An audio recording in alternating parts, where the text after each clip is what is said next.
Ouais, c'est pas gagné hein, en France, surtout dans la région de la Gironde, ces incendies de forêt majeurs. Pourquoi? C'est parce qu'avec le retour de la chaleur, ça complique effectivement les combats, des pics à 40 degrés.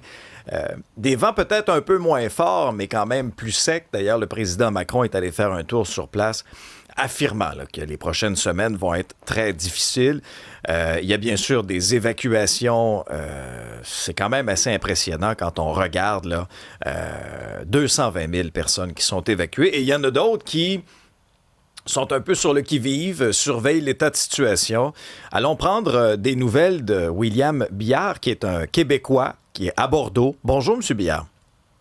Bonjour. Alors, racontez-nous un peu dans quelle situation vous vous trouvez présentement. Est-ce que ce feu-là est très près de votre résidence? Non. Moi, j'habite au centre-ville. Le feu est à peu près à 30 kilomètres de chez nous. OK. Et puis, par rapport à l'agglomération de Bordeaux, là, le feu, il est à peu près à 15 kilomètres. En fait, les pompiers, pendant 4 jours, ont fait des tranchées pour éviter que le feu vienne avec le vent d'ouest, que le feu vienne aux abords des usines, parce que tout autour de Bordeaux, c'est pas que le vent, c'est aussi le complexe militaro-industriel et aérospatial de la France. Et donc, il y a Dassault, il y a Ariane Espace, il y a Safran, il y a Thales. Donc, il y a des grosses entreprises stratégiques qui sont là. Et le but de la manœuvre, c'est d'empêcher que l'incendie aille sur les usines. Puis là, le vent vient de tourner, il retourne en direction de l'océan. Puis là, c'est des campings. Ce matin, là, il y a encore 4000 personnes qui ont été évacuées des campings de Lacanau en direction de Bordeaux. Donc, on est à 225 000 personnes maintenant. L'organisation des secours puis de la solidarité est très bien organisée à Bordeaux. On n'a jamais vu ça depuis.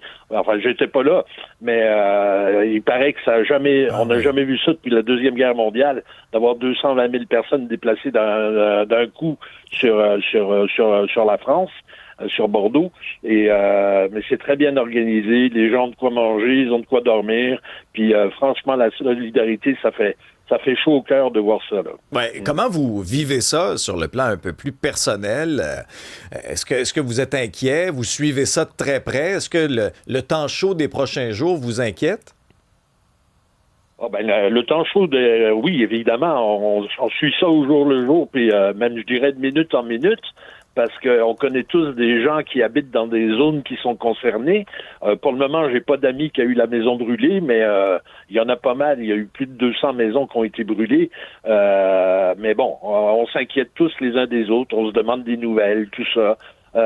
Oui, de toute façon, d'expérience, parce que des incendies, il y en a chaque année, mais de cette ampleur-là, moi, ça fait 39 ans que je suis à Bordeaux. J'ai été journaliste ici en France, à Bordeaux. Ça fait 39 ans, j'en ai couvert des incendies professionnellement. J'ai jamais vu un incendie aussi gigantesque que ça. Et puis tous les gens qui sont nés ici puis qui connaissent la forêt industrielle des Landes, c'est une forêt industrielle, hein, c'est pas une forêt naturelle.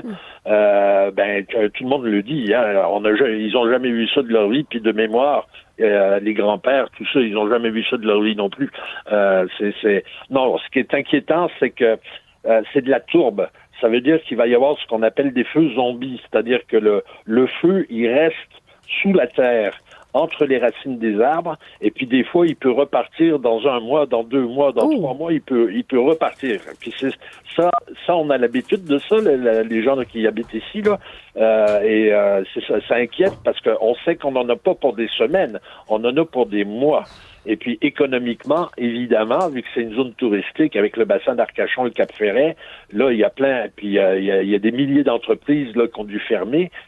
Économiquement, c'est une catastrophe. Ça va prendre des années avant de s'en remettre, ça, c'est sûr. Est-ce que vous craignez encore ce qu'on appelle les orages de feu? Ça, c'est un phénomène nouveau qu'on connaissait pas. Je sais que chez nous, au Québec, ça existe, puis dans le reste du Canada, en Ontario, tout ça, dans le Nord, nous, c'est un phénomène, là, ce qu'ils appellent les pyrocumulonimbus. C'est un phénomène qu'on connaissait pas. C'est la première fois qu'on voit ça. Il y a même des météorologues qui disent que c'est pas vrai. Il n'y a pas de pyrocumulonimbus.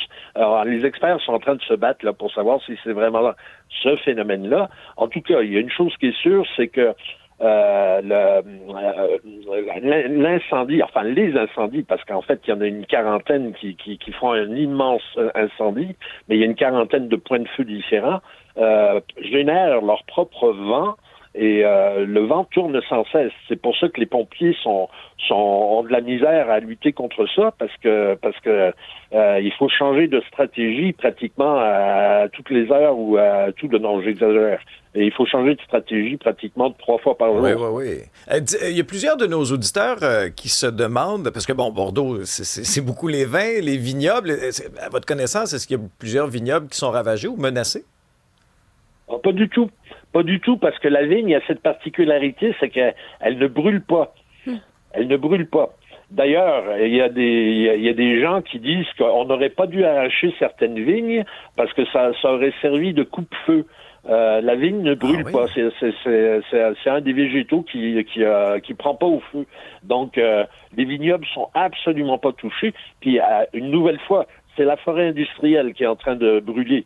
Les 3/4 de la Gironde est pas dans les incendies. Les vignobles de Saint-Émilion, Blaye, les Graves, Pessac, Léognan, le Médoc, ils sont pas touchés du tout. Ce qui est touché, c'est la forêt industrielle, c'est les industries forestières qui, quand ils coupent des arbres, replantent des arbres, mais c'est pas une forêt naturelle, c'est-à-dire il y a qu'une essence d'arbre, c'est le pin maritime avec laquelle ils faisaient de l'essence de térébenthine dans le temps.